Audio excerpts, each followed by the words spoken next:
So I just want to finish off a piece of the argument from yesterday. Remember, I was arguing that there's interesting physics in this simple quantum mechanical model diagram of the energy spectrum. As you change from a spectrum that's dominated at low energies by real instantons and at high energies by complex instantons with a transition in the middle. So today I want to talk in more detail about this as a form of a transition, but in the context of a matrix model. So let me just finish off the argument here very quickly, at least give you a flavor of the argument, how to explain this type of behavior throughout the spectrum. And we'll just borrow the analogy to this n equals 2 language and reformulate this information in this language in terms of what will turn out to be the action and the energy. So let's just do some classical mechanics quickly. If you've got some potential, this is the relation between the energy, momentum, and the potential. And I just want to view this as the definition of an elliptic curve. So if this potential V is fourth order or lower, then this just defines a genus 1 elliptic curve. So now we can do classical mechanics, and there's basically an action for oscillations in the well, and there's an action for oscillations through the barrier, or in other words, in the inverted well. Okay? And these can just be written as these integrals around the turning points, and then there's corresponding frequencies for the oscillation. Right? So this is elementary classical mechanics. And now, because it's genus 1, these can all be expressed in terms of nice, simple elliptic functions. And the periods satisfy a second-order differential equation, and the actions satisfy, in general, a third-order, but in this particular case, it happens to be second-order. And that's called a Picard-Fuchs equation. So now we can generalize this to the quantum theory and do all orders WKB, which means we extend the action not just to be a function of the energy, but to be a formal series in h bar squared. So this is just a standard WKB substitution traced back to very old work by Dunne. And you see that the action, here's the classical one, and then there's an h bar squared correction, h bar to the fourth. And you'll notice that the expressions, of course, become messier and messier as you go higher order. You get higher and higher powers of derivatives on the potential. But the main thing I want you to notice is that these are exactly identical integrands. The only thing that changes are the turning points. Okay, so one cycle around the torus and the other cycle. But the integrands are absolutely identical.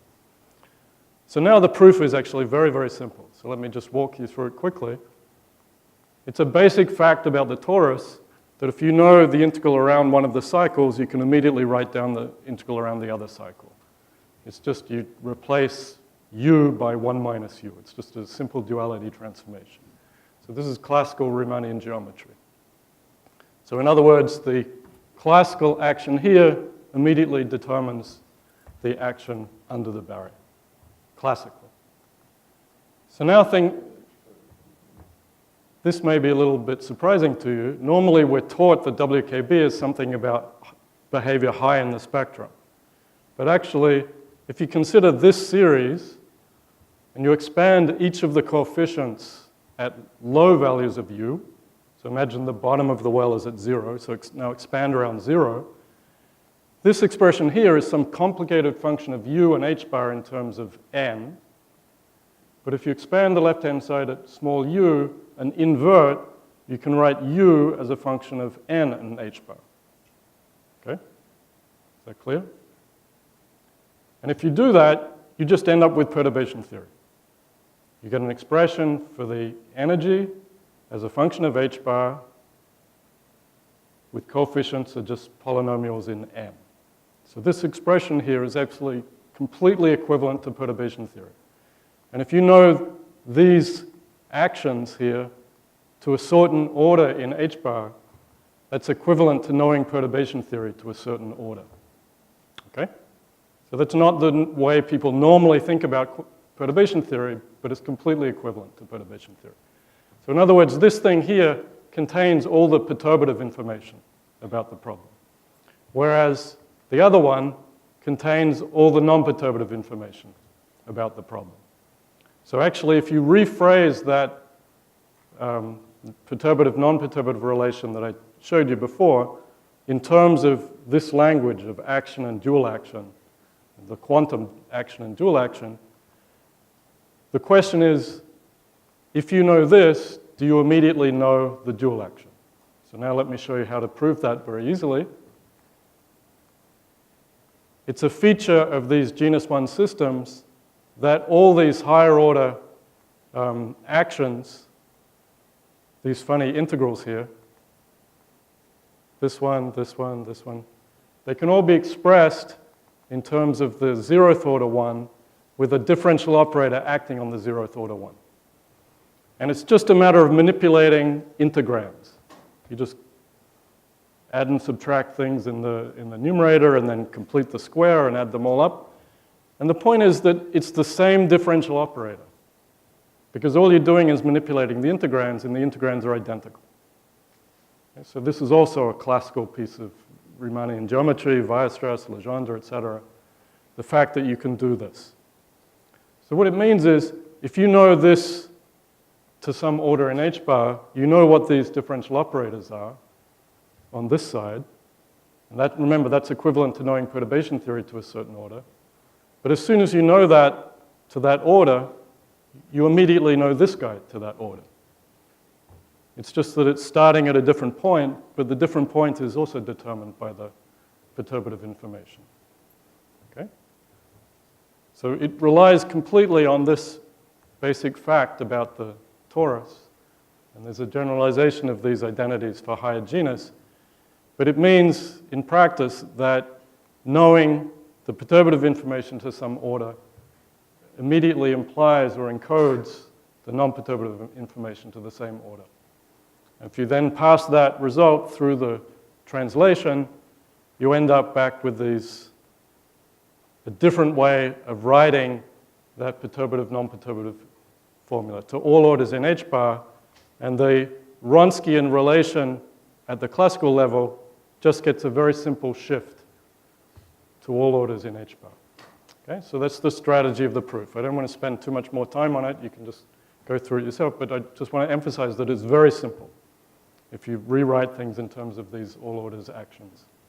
Basically, all the non-perturbative information is encoded in the perturbative information. You just have to know how to unpack it.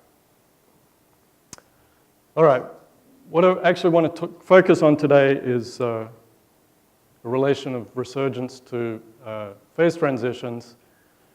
Remember that the basic theme is that with some functional integral, we want to think of it in some thimble decomposition in terms of sum over saddles, but with the understanding that as you vary some external parameter within your action, for example, the saddles that dominate a process may change.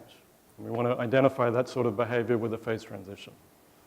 Okay, so I don't have time to go through all this business, unfortunately, so let's go direct to the basic idea. We want to see if this is, first of all, correct, and secondly, whether it's actually useful. So let me just start off with a list of problems that have been addressed trying to use thimbles and resurgence.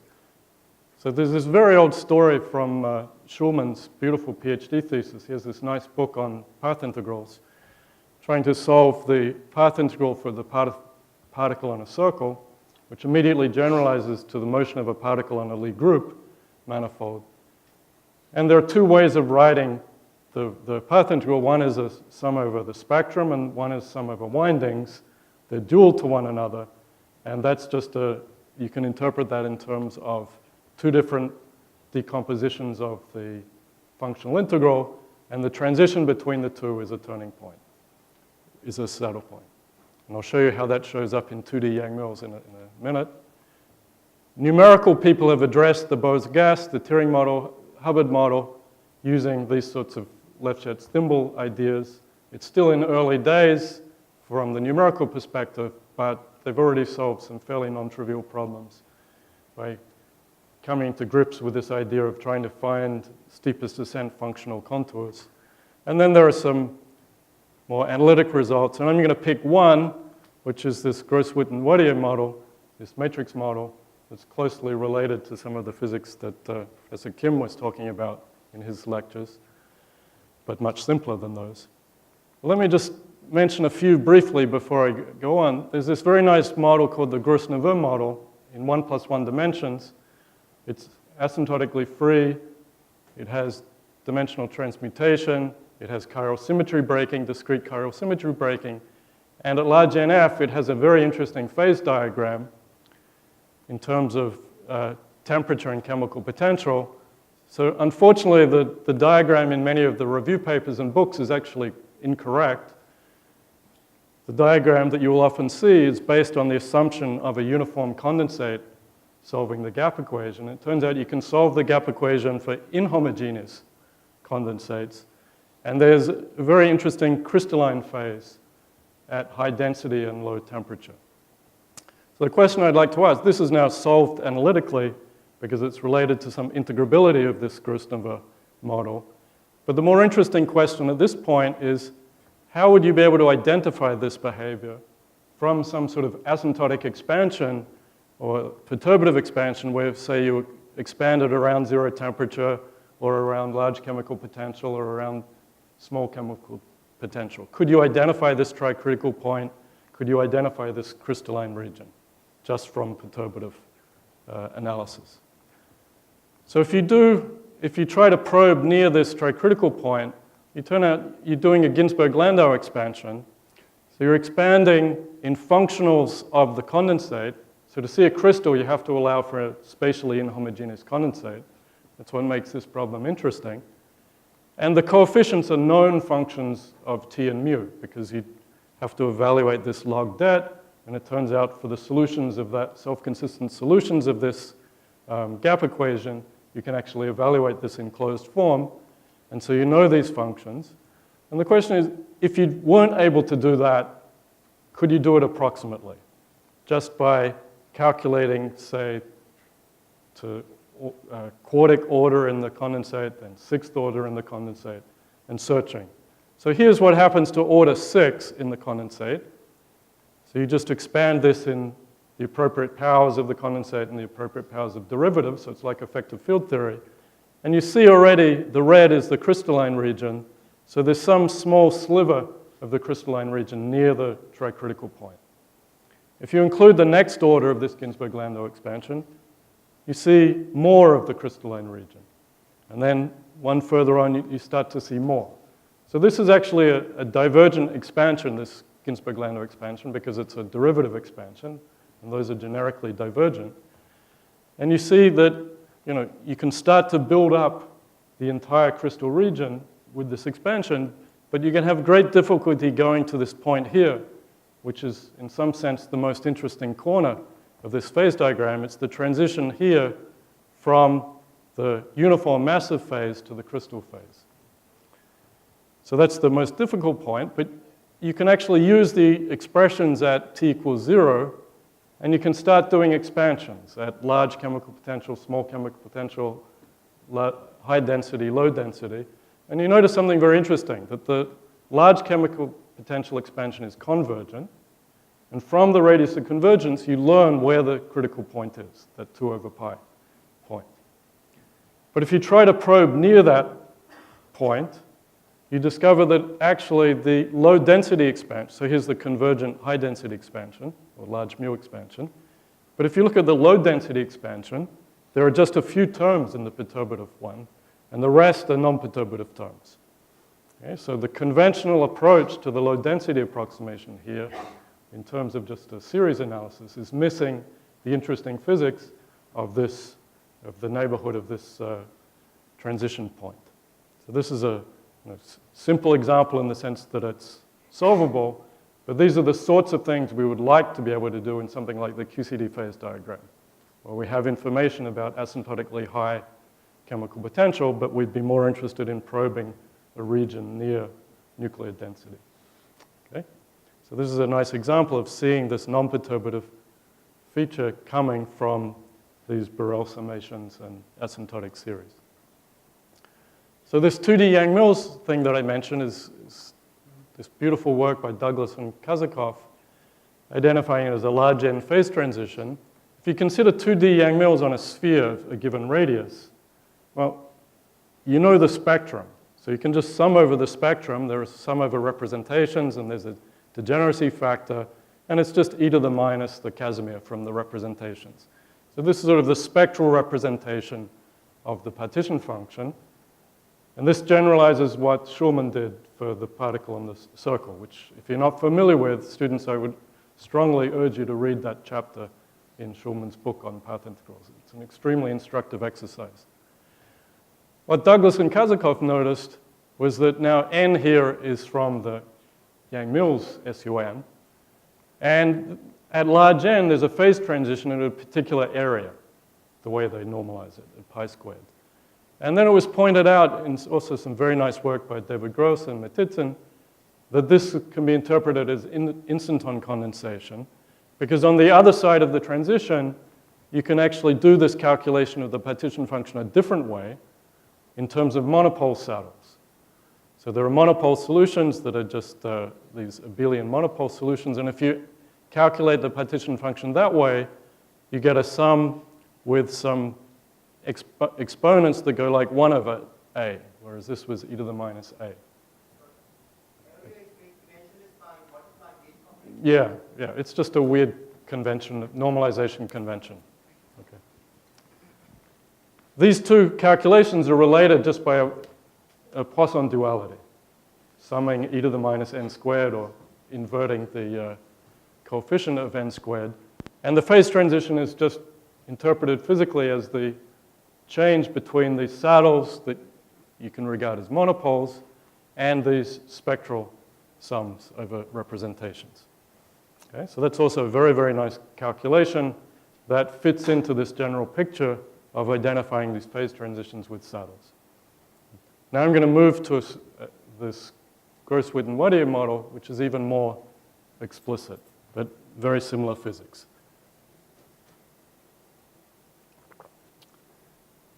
So as I said, this is a simplified version of some of the matrix integrals that we saw in the last couple of days.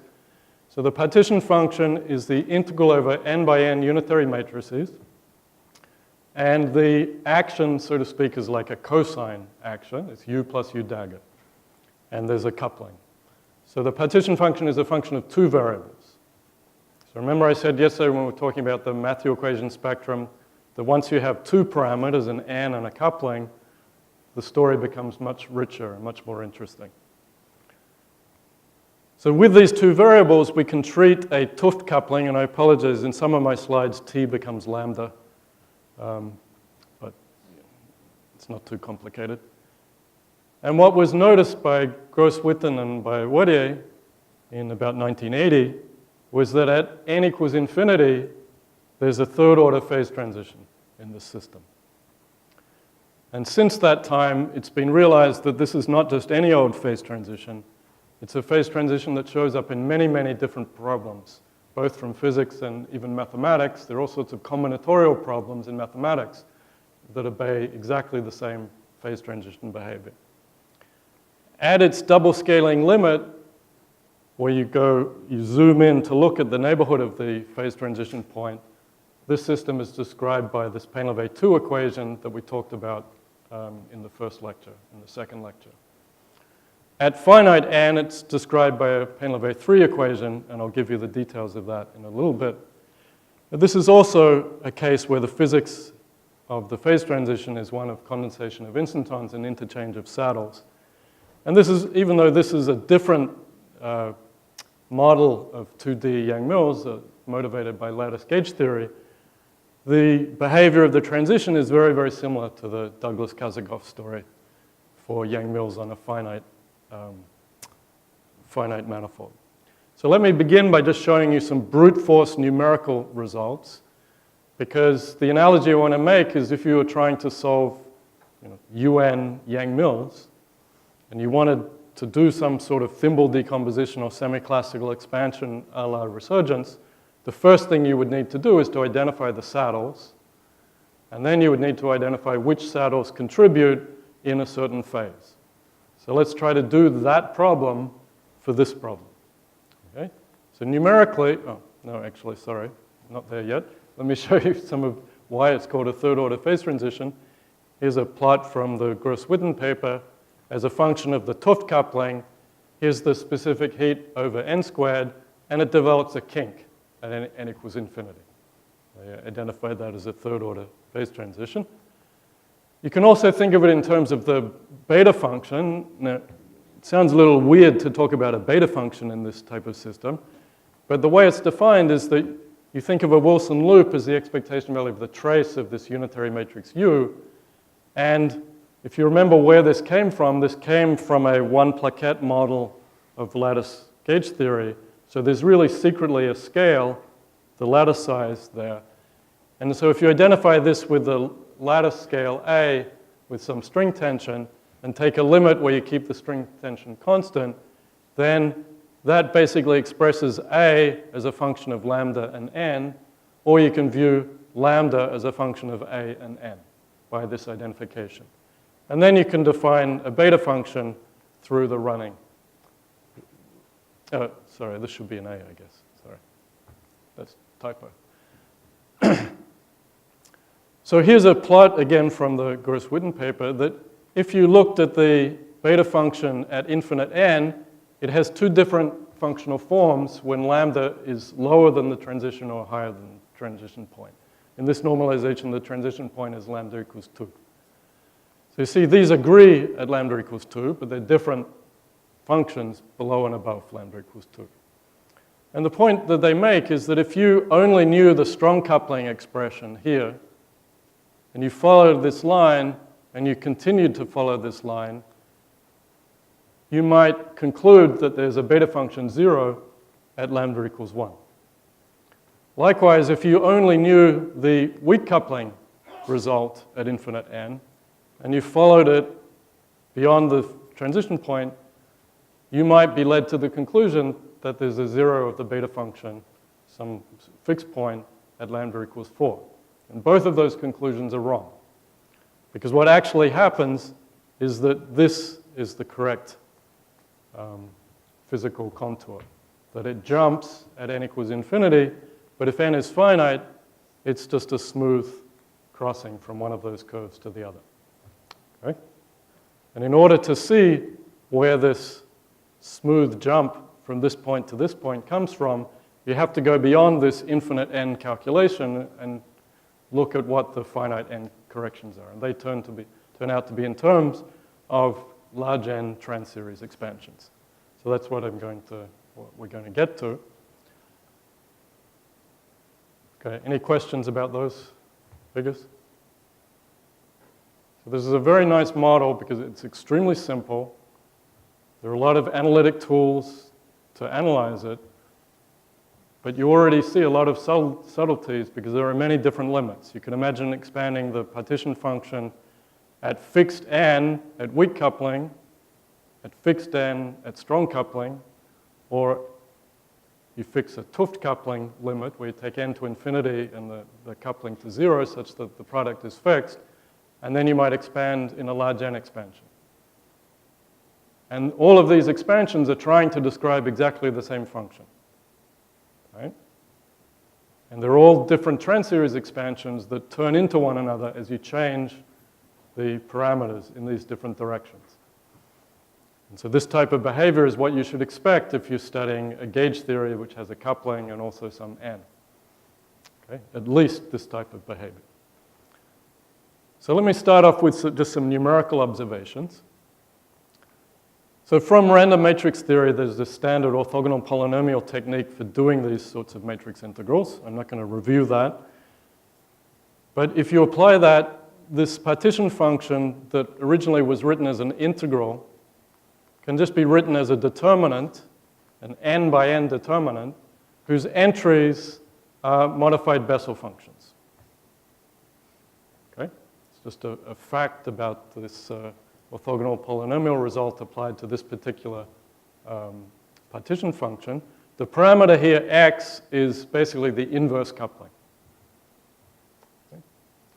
So this is very nice, but if you're going to study large n, probably the worst thing you can have is a large determinant, because large determinants are difficult. Okay. So this is true, but not particularly efficient to address the large n limit. But we can make some initial observations Because imagine you're curious about what the expansions look like at some large but fixed value of n. Okay? So what about strong coupling? Strong coupling, x is small. Okay?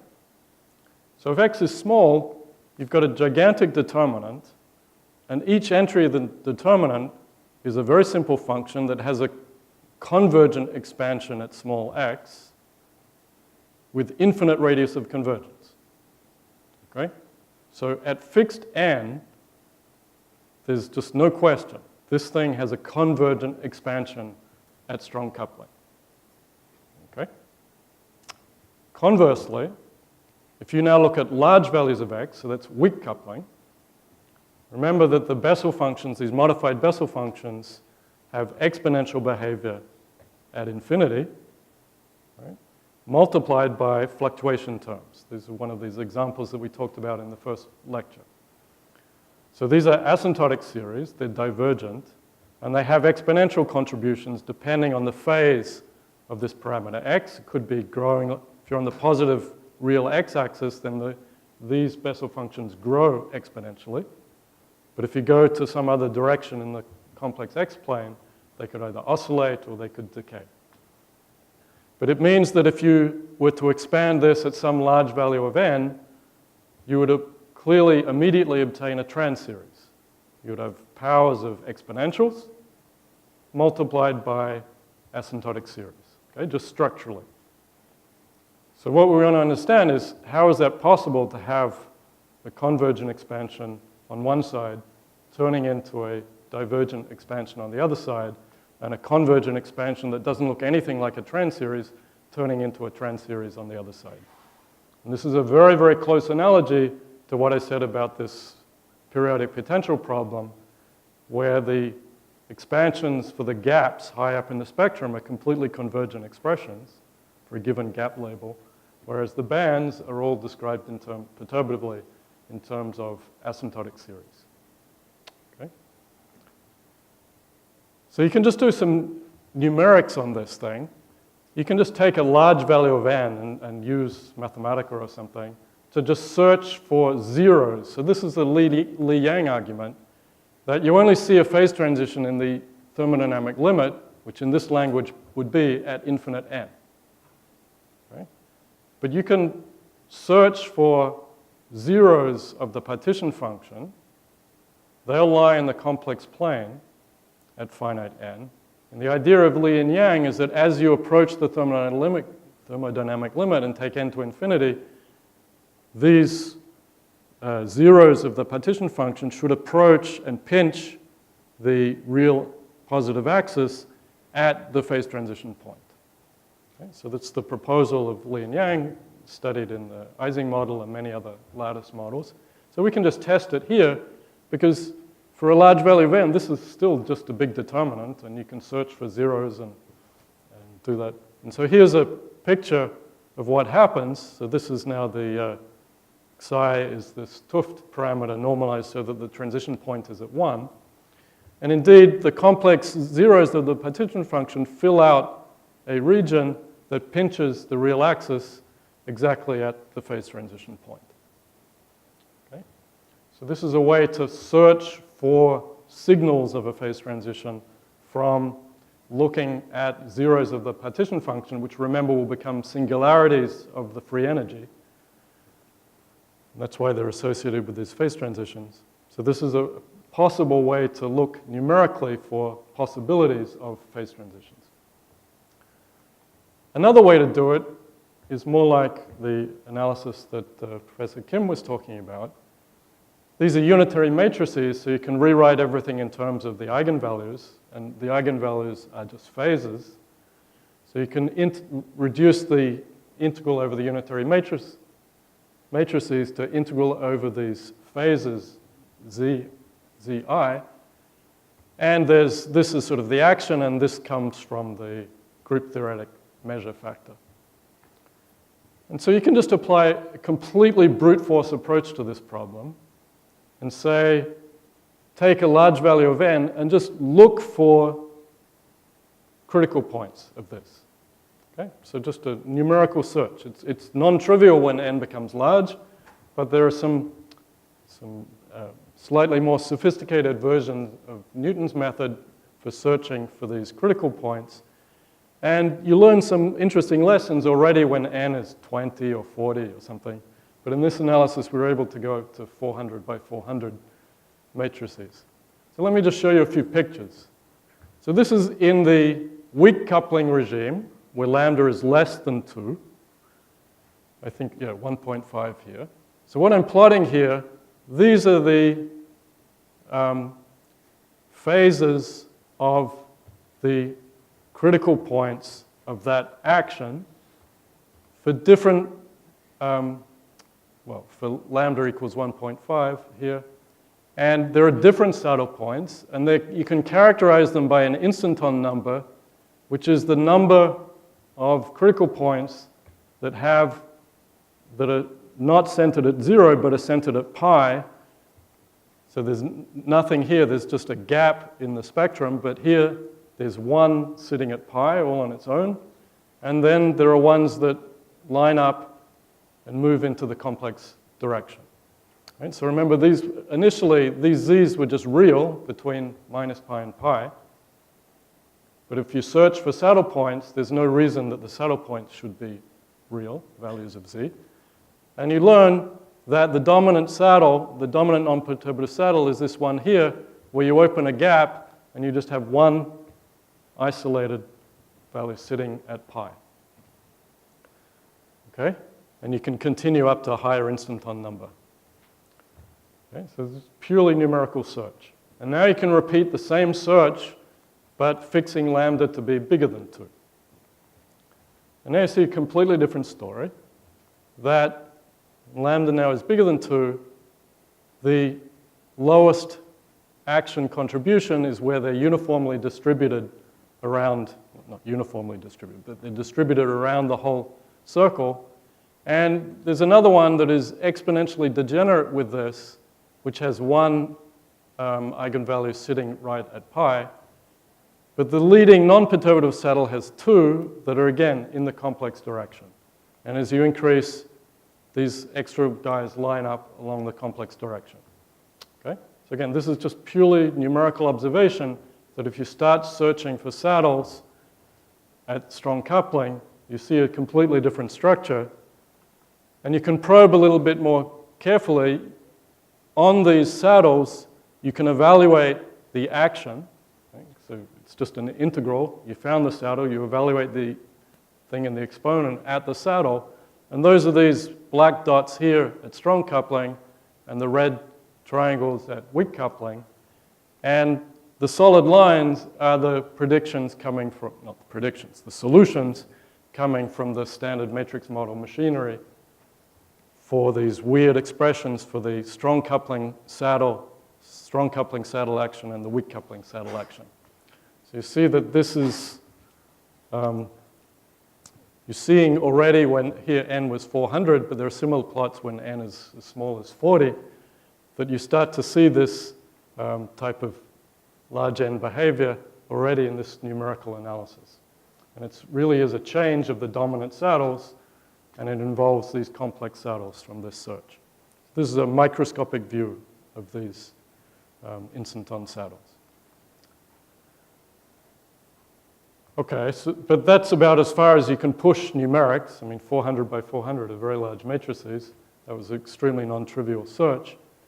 So we want to now tell you about some more analytic results, which are going to connect with what we did with this Painlevé-2 equation in the first and second lectures. So as I mentioned before, just from knowing the behavior of these modified Bessel functions, we can already notice that at weak coupling, we're going to have something that's divergent and have the structure of a trend series, whereas at strong coupling, we have a convergent expansion for any given n.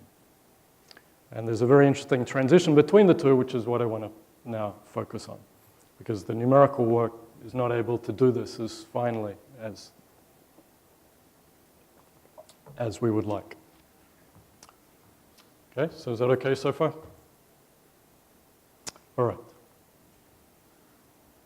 So this was actually one of the exercises. I don't know if anybody's been doing the exercises, but in case you have or haven't, let me remind you. Here's what one of these modified Bessel functions look like. There's a growing exponential, there's a decaying exponential. They're multiplied by series expansions. Here are the coefficients.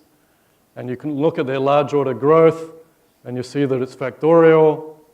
And it has this cosine here, which vanishes if j is half integer, because then the expansions truncate. But the large order in little n is governed by the low order of the other saddle.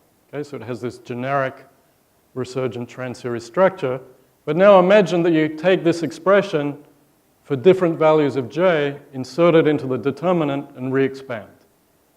So clearly you're going to get powers of exponentials and cross terms. And the highest power must be n times, right, because it's an n by n determinant. And so what you discover, if I pull out an overall factor of e to the nx, you discover that at weak coupling, you get a perturbative piece, a one instanton piece, et cetera, et cetera. Okay? And you can just generate these from the basic resurgent properties of the individual Bessel functions. Whereas at strong coupling, each of these guys just has a series expansion, and when you expand it, you have to then just collect terms together, and the leading stuff actually exponentiates, and then you have corrections that are powers, all of them are powers of x, right? Because it's just a perturbative expansion, infinite radius of convergence. And n shows up, capital N shows up, but for any given n, this is the basic structure. So the question is, how does this turn into this? This should turn into this when I go to the 't Hooft limit of take large n, weak coupling, such that n over x is fixed. Okay? So how does that happen? So there's a nice trick you can use here, which is complementary to the standard random matrix approach, which turns it into a set of difference equations. You can actually map it to one of these Pennevet equations, and then the resurgent analysis is really extremely straightforward. It's not that much more complicated than the example we did in the first lecture. So the way to notice it is this expectation value of the determinant of u can be used as some sort of order parameter. It also has an expression in terms of these Bessel functions. But the nice thing is it satisfies a moderately simple differential equation. So simplicity is in the eye of the beholder, so you may not think that this is particularly simple, but it's a lot simpler than the expression satisfied by the partition function itself. So this delta is a function of the inverse coupling and of n. It also has these determinant representations, but it satisfies this differential equation. Now let's look at this for a second. N appears in this equation just as a parameter. Okay? So imagine we're trying to study the large n limit, and we're expecting that there's some sort of instanton-like behavior in the large n limit, which is very hard to dig out of a determinant, because the determinant is n by n and very complicated combinatorially. Here, n can be anything. N is a parameter. N could be complex. Okay? So now we have much more power for investigating the n dependence for some asymptotic expansion at large n, because n is simply a parameter at this point. So we're going to take advantage of that. Once you know this delta, you can reconstruct the partition function and the free energy, the whatever you want, the Wilson loop, the beta function. They can all be expressed in terms of this basic object. Okay? Don't worry about the form of the expressions. But once you can construct the form of the expansion of delta, you immediately know the form of the trans-series expansion of the free energy, the partition function, whatever. Okay? So we'll focus on this one because it satisfies the simplest form of equation. All right, so remember, we would expect this guy to have a divergent series expansion at weak coupling, but a convergent expansion at strong coupling. What I want to convince you of now is that this strong coupling expansion, even though it's convergent, it's actually a trans-series. So this may sound, and it should sound rather strange at first, because the way I've been presenting things is that trans series arise when you have divergent series and asymptotic series, and instantons are related to these non-perturbative terms coming from Borel summation, et cetera, et cetera. But that's not the whole story. Even in convergent expansion, there's a definite notion of a trans series expansion, and all these perturbative, non-perturbative relations are still there, even in these convergent expansions. So let me show you how that comes about. Okay, so let's take, first of all, you can study this determinant at small values of n very easily, 1, 2, 3, or whatever. And you learn that in this strong coupling regime, delta is small. So we can look at this equation, and a good thing to do would be to linearize it to start off, right? Because if delta is small in the regime we're looking at, then we can neglect powers of delta compared to delta. So just look at the red terms now. I'm going to drop the cubic term here. I'm going to drop that piece from expanding there. I'm going to drop that piece because it's nonlinear. I'm going to keep that term, that term, that term, and that term. And I'm left with the Bessel equation. Okay? And the solution to that, it's a linearized equation. It's some constant times Jn of x. And remember, secretly, we're going to want to take n to be large. So now you can compare this function. Remember, this has infinite radius of convergence. So you can pick a large value of n, just expand this guy, and you can compare it with the expansion of delta coming from that determinant representation. And you notice something very interesting. They agree up to a certain order, and then they stop agreeing. And the order is 3n. Okay? So when n is infinite, maybe you don't really care, because the disagreement is sort of pushed off to infinity. But this is telling you something kind of interesting. This sigma here is precisely one of these trans series parameters.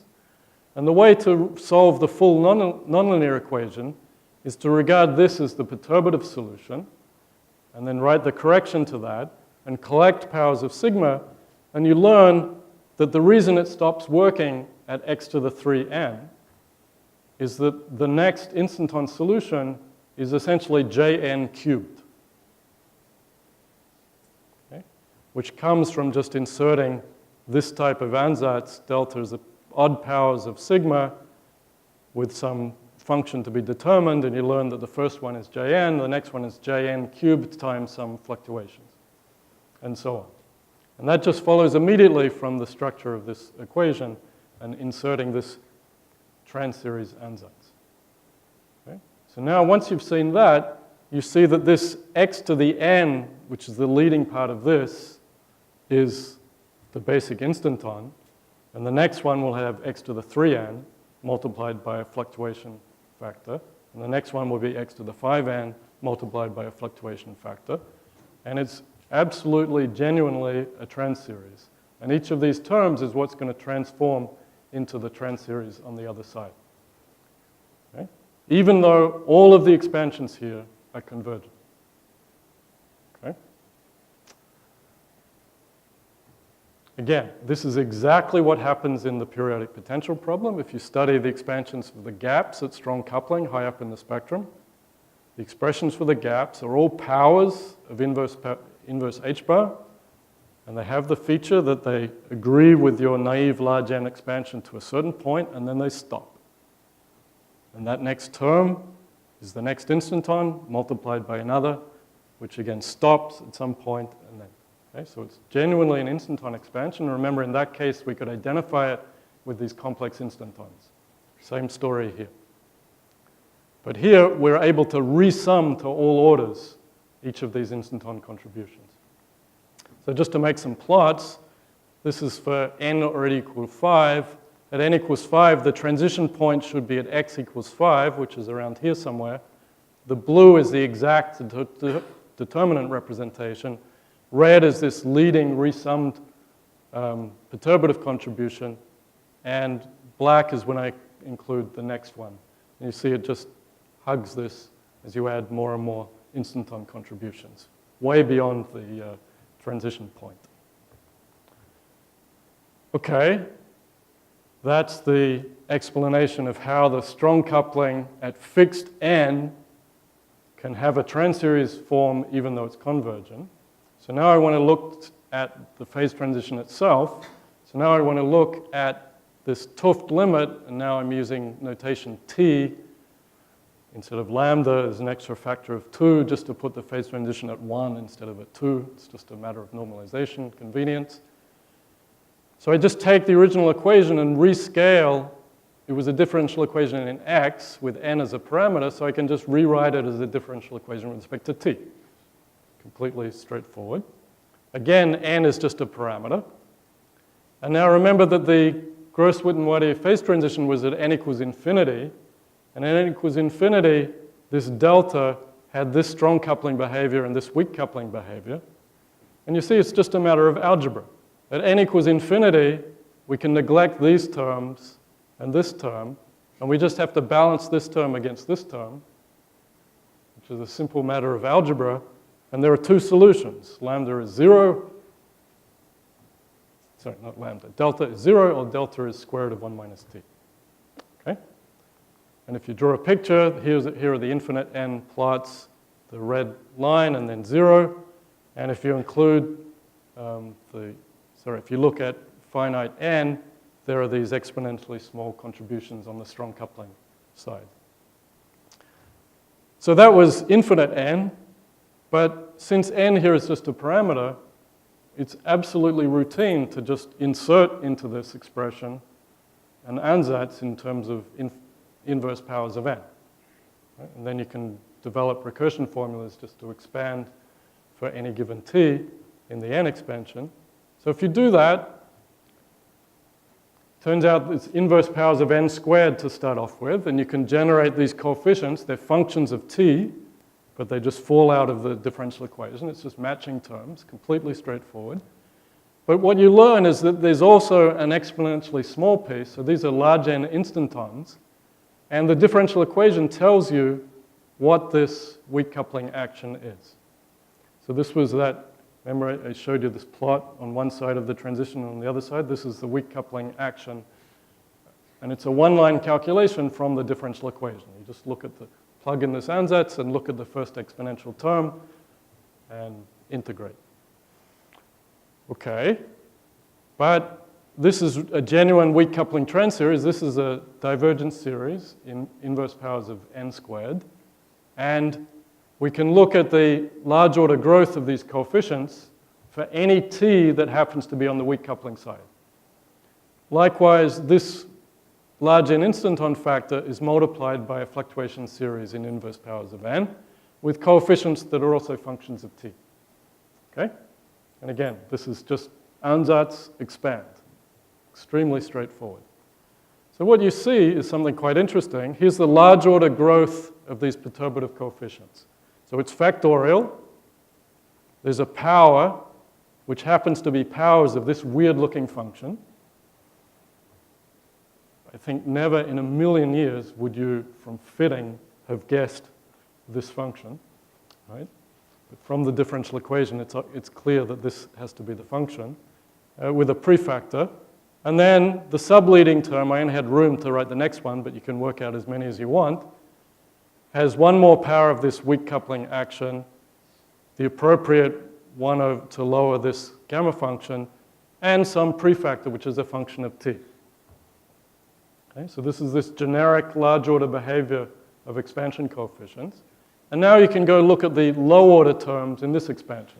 Again, just generated from the differential equation. And you see exactly the same structure that is predicted from this sort of argument based on contour integrals is coming out of this nonlinear differential equation. And you can check the higher order terms as well. And you can continue higher up in this instanton expansion. Okay? So this is a very simple example, and it illustrates that this generic resurgence type structure goes beyond just these very simple differential equations that we were talking about initially to the case where you have a differential equation that includes other parameters. Here there was one more parameter. Okay. Is that clear? Okay. So what about at strong coupling? At strong coupling, remember I said that before taking the 't Hooft limit, we have this Bessel function and then essentially things like powers of Bessel functions. So we can do this sort of standard large N analysis at strong coupling, which gives us, remember, x is now n over t. So what we need is we need to look at the large N limit of this Bessel function. So there's a concept of a uniform large N limit. So the simplest large N limit would be just where you take the index to infinity. But this is a correlated limit where you take the index n to infinity, but also the argument goes to infinity. Okay, that's called a uniform expansion. And the so-called Debye expansion for that has this structure. Here's the strong coupling action. It has some exponential piece and then a series in inverse powers of n with some coefficients that are rational functions of t. And again, these can be generated by simple recursion formulas. And then the next term, this is, if you think of this as a strong coupling instanton term, the next term is that thing cubed times another series in 1 over n. Okay? So we see something interesting, that when we go to the 't Hooft limit, we actually get something that really, on the strong coupling side, now it really looks like an instanton expansion. Because these are powers of exponentials, right? Multiplied by series, which are asymptotic series, fluctuation series. Whereas if I fixed n and took strong coupling, everything was convergent. Okay? But what happens is that convergent expansion was in fact a trend series. And once you identified it as a trend series and do this 't Hooft limit, this form of the trend series falls out. Okay? So we have to be aware of this type of behavior when we start studying large N in gauge theories. You can check the large order growth of these coefficients, and again, it's factorial, powers of this strong coupling action now, extra factors of the strong coupling action, etc. For any value of t on the strong coupling side. Okay. So again, this absolutely generic large order, low order behavior of resurgence is showing up on both sides of the phase transition, but with different actions governing the asymptotics. Okay. So different saddle on one side or the other is describing the trend series structure. And when they meet at the transition point where t equals 1, these two saddle actions agree, but when you approach from one side or the other, you need to take all orders in these instanton expansions to match at the transition. And you see that particularly here, because in this Debye expansion, you'll notice that there's a divergence here at t equals 1. And this is just a pure artifact of the Debye expansion. And this is analogous to WKB. If you have some problem like this in WKB, then the WKB expression for the wave function that you write down with,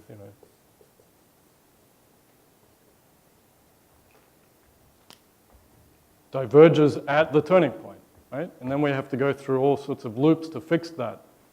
Well, there's a simple way to fix that, which was not to start with the exponential, to notice that at a turning point, the form of the wave function is essentially going to be an Airy function. So you write the wave function as an Airy function, and that's called uniform WKB, which is completely smooth through the transition, through the turning point. So there's an analogous computation here. It's basically the nonlinear version of that statement, that we can do an improved large N expansion, which is to use this uniform approximation of this Bessel function. Remember, this is the leading strong coupling behavior on the strong coupling side, resummed to all orders, all perturbative orders. And in the limit where n goes to infinity, such that t is fixed, this has this behavior. It's an airy function whose argument is that action, but raised to the power 2/3. Remember, that will produce an exponential, which is that thing to the 3/2. That's why it's 2/3 here. And there's a prefactor which looks as though it's diverging at t equals 1. But actually it's not, because it's balanced by a 0 coming from these guys. Okay? So this expression is completely well-defined, finite, at t equals 1. And you can plot here, this is just this function, already when n equals 5, I don't know if you can see, there's a red and a blue curve right on top of one another here. This is an n just 5, not infinity. Whereas the dashed lines are if you use this expansion. So there's a completely spurious divergence at t equals 1 just from using, if you like, the wrong approximation. Okay? As n goes to infinity, what happens is these things get closer and closer to 1, and this one goes infinitely down, this one goes infinitely up. They sort of meet, but you can avoid that story entirely just by using the uniform approximation. Again, just like WKB, you can completely avoid these issues with the wave function blowing up at a turning point just by using the correct form in the first place, which is an airy function. You can even interpret this as a coalescence of saddles. If you write the integral representation of these guys, you see that there are two saddles. As you vary t down to 1, these two saddles merge.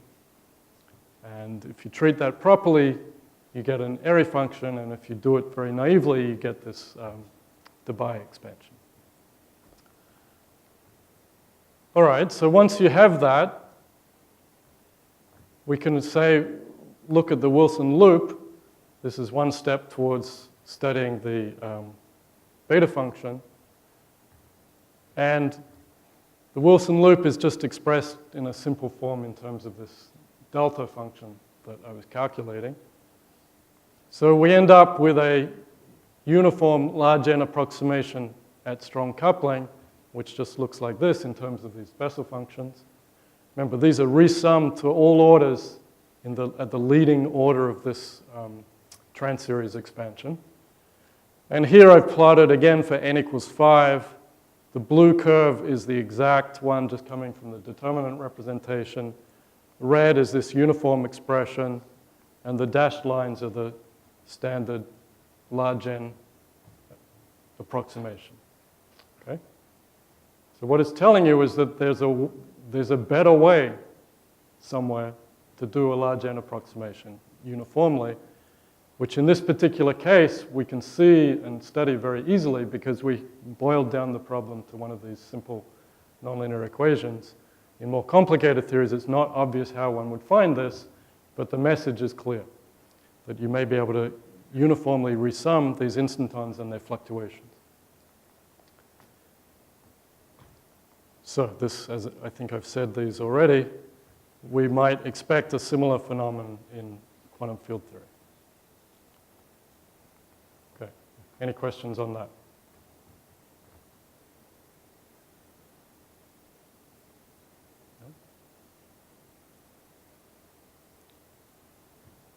Okay, so the main advantage of this approach going through this Paine-Levé equation is that everything's simple. I mean, it's just making expansions.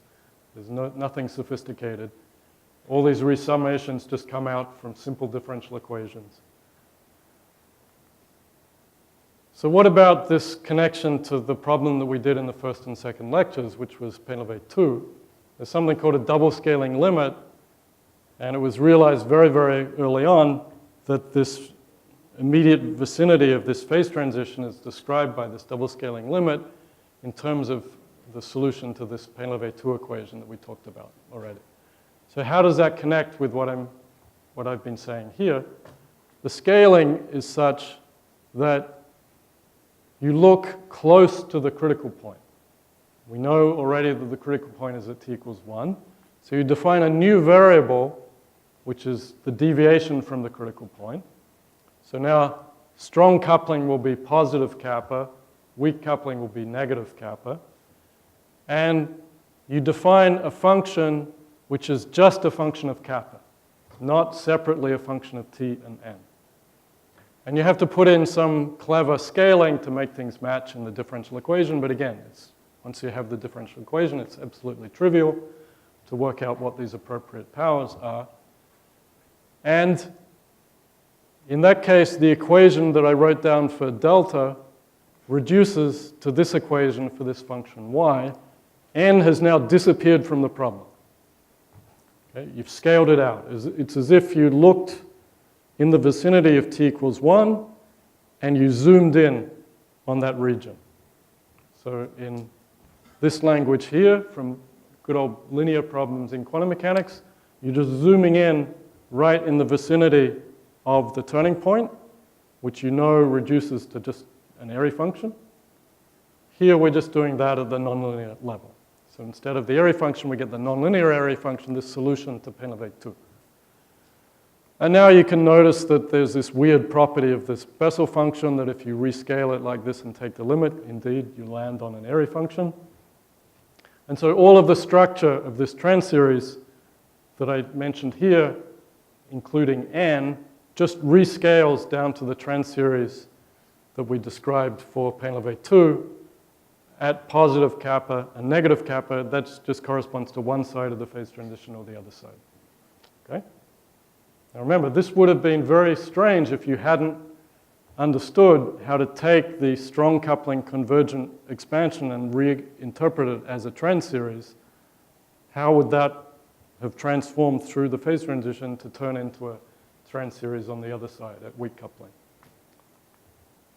Okay, and so you can make some plots of this. I'm not going to bother with this, but you see too much that, so the blue line is crossing the phase transition point, and the dashed line is the leading and one subleading term in this trend series expansion. And so even though it started from the strong coupling side, it's extremely good even into the weak coupling side. And if you're able to include all of the terms in this trend series, it would hug this curve, as we discussed in the first lectures. Okay? So again, this is a very, very simple model, but it's already, as soon as I introduced one more parameter, this Penlevet 2 equation turned into something which had an extra parameter as just a coefficient. And the behavior of the solution, as you allow that coefficient to scale to infinity, can change dramatically. All right, come to the end. So let me just try and summarize what we've talked about.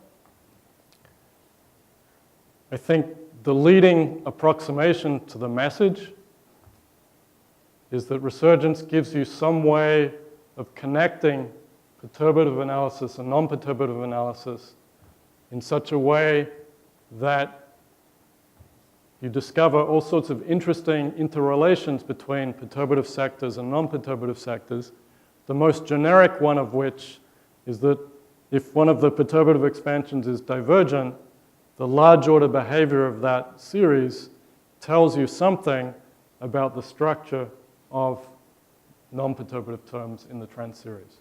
Not just the sort of location of the Borel singularity, which tells you the exponential, but also the prefactor and some of the terms in the expansion thereof. So I tried to argue at the beginning that that would be a general feature of simple equations, but I've shown you several examples in increasing level of complexity where this just happens, even as a function of some other parameter. And the reason is that this trend series, which is not just the perturbative expansion, but includes also these exponential factors and in some cases these logarithm terms, this trend series encodes the analytic continuation properties of the function you're trying to describe. The simplest example of that was also in the first lecture, where if you took the Airy function itself, took the asymptotic expansion, did the Borel summation of it, the Borel summation was clever enough to see this non-perturbative connection formula jump that is missed if you just look at the perturbative series. Okay? So that statement about the Airy function can be upgraded to these nonlinear versions which underlie all the different matrix models. So for example, I talked here about the simplest interesting one with two parameters, n and coupling, this Gross-Witten-Moitié model, but there's a whole zoo of other matrix models that have more parameters, and they're generically governed by these Painlevé equations, higher order Painlevé equations, which all have this basic resurgent structure buried in them. Okay? So one of the messages is that these expansions about different saddles tend to be related to one another in quantitative ways. There's no guarantee that in any given problem, all of the saddles are related to one another, because even that statement depends on parameters in the problem. Dominant saddles can come and go through a phase transition. But generically, there are connections, and there are connections to be looked for between different saddles. So even the sort of zeroth order message that you should look for these is not obvious. But once you start looking for these, you might discover some interesting connections which might be able to tell you some interesting non-perturbative physics, or even in the reverse direction. Some of the examples I gave were where you started from the non-perturbative side and learned something about a complicated perturbative expansion. And there's clearly something that we still don't understand about perturbation theory. Okay? Even this very, very simple periodic potential problem, where there was this closed form expression for the fluctuations around the one instanton sector in terms of the perturbative expression. If you try to derive that even to three-loop order around the one instanton, it involves calculating roughly 25 three-loop Feynman diagrams in which the propagators are not free propagators, but they're propagators in an instanton background. It's an extremely complicated calculation to do that. It's been done, and it agrees with the resurgent prediction.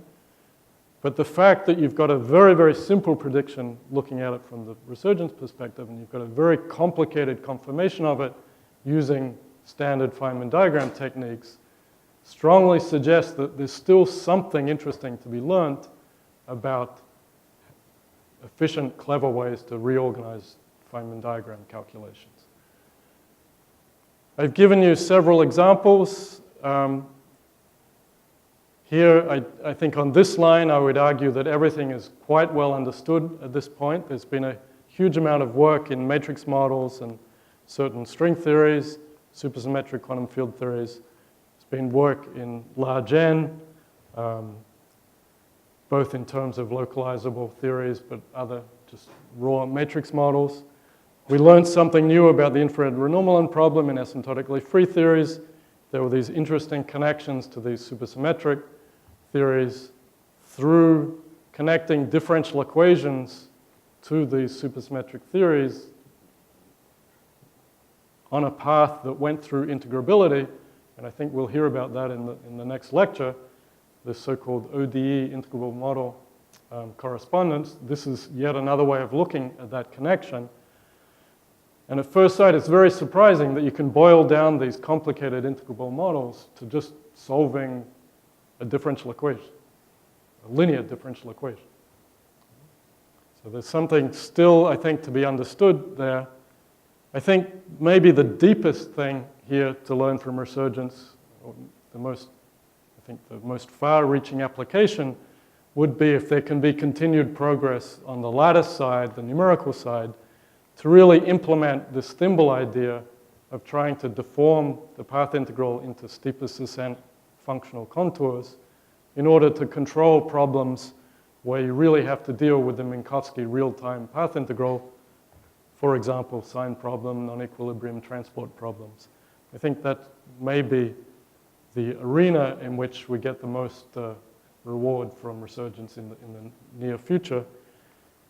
But I think what I'd like to say is this has only been going for a relatively short time in sort of our community, and I think there's already been surprising amount of progress, and there are still many very interesting, challenging open problems, and maybe some of the people here at the school will be the ones to solve these problems. That would be very nice. So, thank you. It's a small technical question, but you introduced the differential equation method of solving the large and gross Witten-Wadia, and this method looks nice. So, is this method applicable to any interesting other models, and what kind of models are they? So, there's a whole zoo of matrix models that can be boiled down to these higher Paine-Levé equations. They can all be solved the same way. So the higher models can have more and more parameters in them, which may be masses or... And those matrix models are in one-to-one correspondence with the existing Paine-Levé? Yes. So this magical method has to do with Paine-Levé structure? Yes, but... Okay, let me say a couple of things. So there's a number of examples where you can do all of this type of analysis completely explicitly, starting from a differential equation, and it corresponds to some particular matrix model, which has some gauge theory interpretation and some integral model interpretation. So there's a whole set of these. For example, the 2D Yang-Mills in the chiral sector just maps to another one of these Paine-Levé systems. Okay, so that much is true, and that's nice because there are many ways to do cross-checks, and you get convinced that this sort of structure's here even if you introduce more parameters. However, I want to emphasize that Resurgence doesn't rely on this integrability at all. Okay? You can take a nonlinear equation, non-integrable, same structure. Okay? The integrability is, in this case, a guide which makes some of the analysis easier, but it's not necessary. So that's an important point to appreciate. Okay? So I have a question related to sign problem. Yes. So is it like the usual sign problem in the Monte Carlo? Yes. And is it like you choosing the other contour and the resolve sign problem? Okay. And so, then in the end, you have to understand the singularity, like yeah. So there are, let me go back to the stuff I skipped over.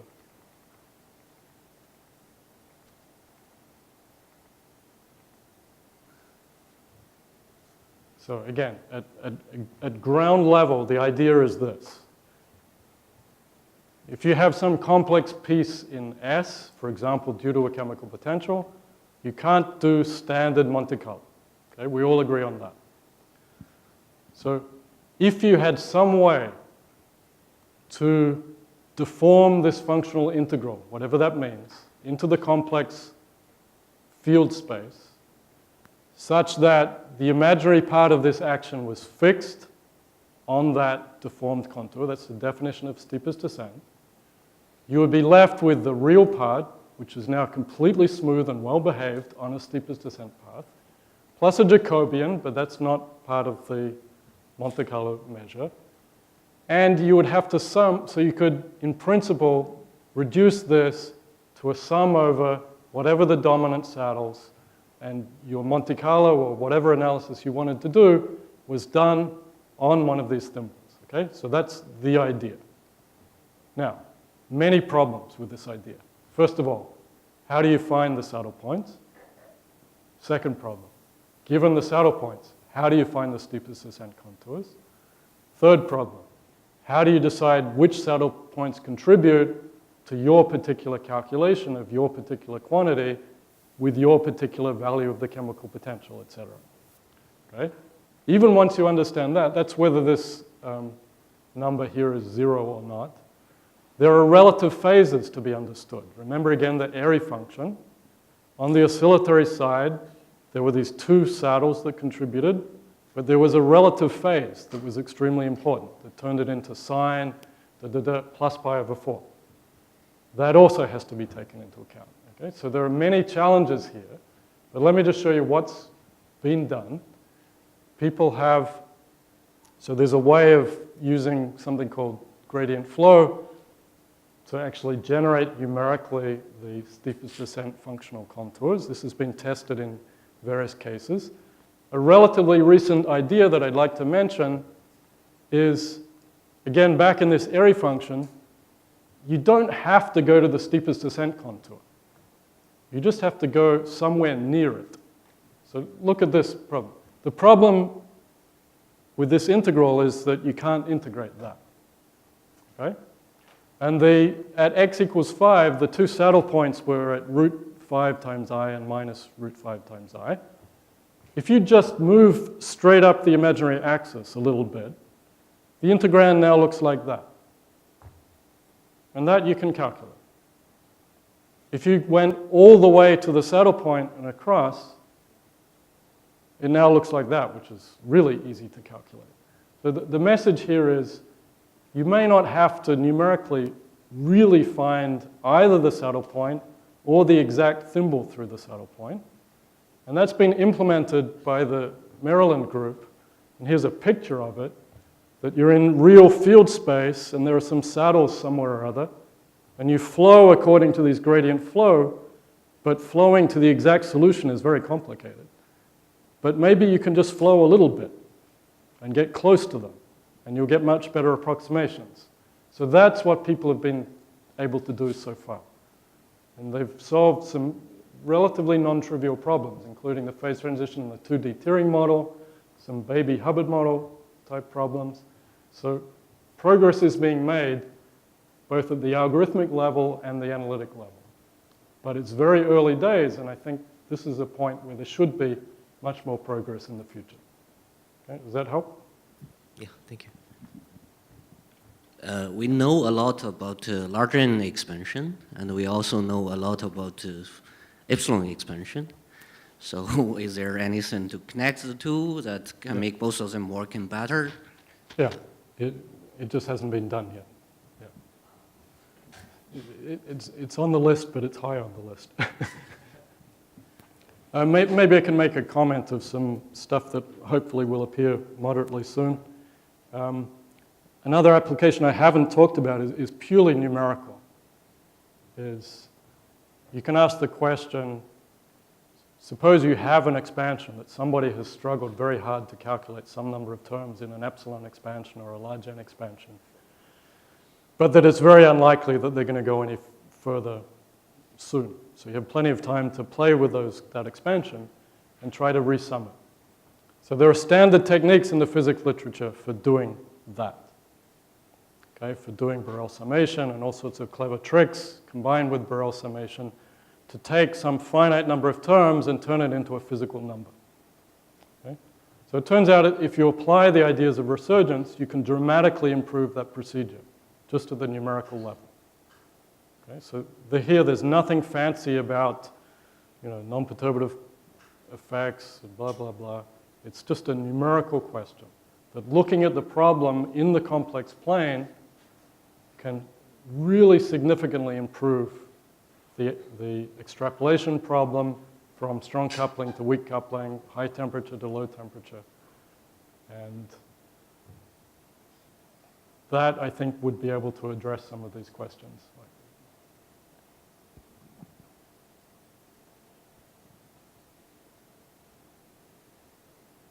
If there is no other questions, let's thank Professor Dunne for a beautiful set of lectures.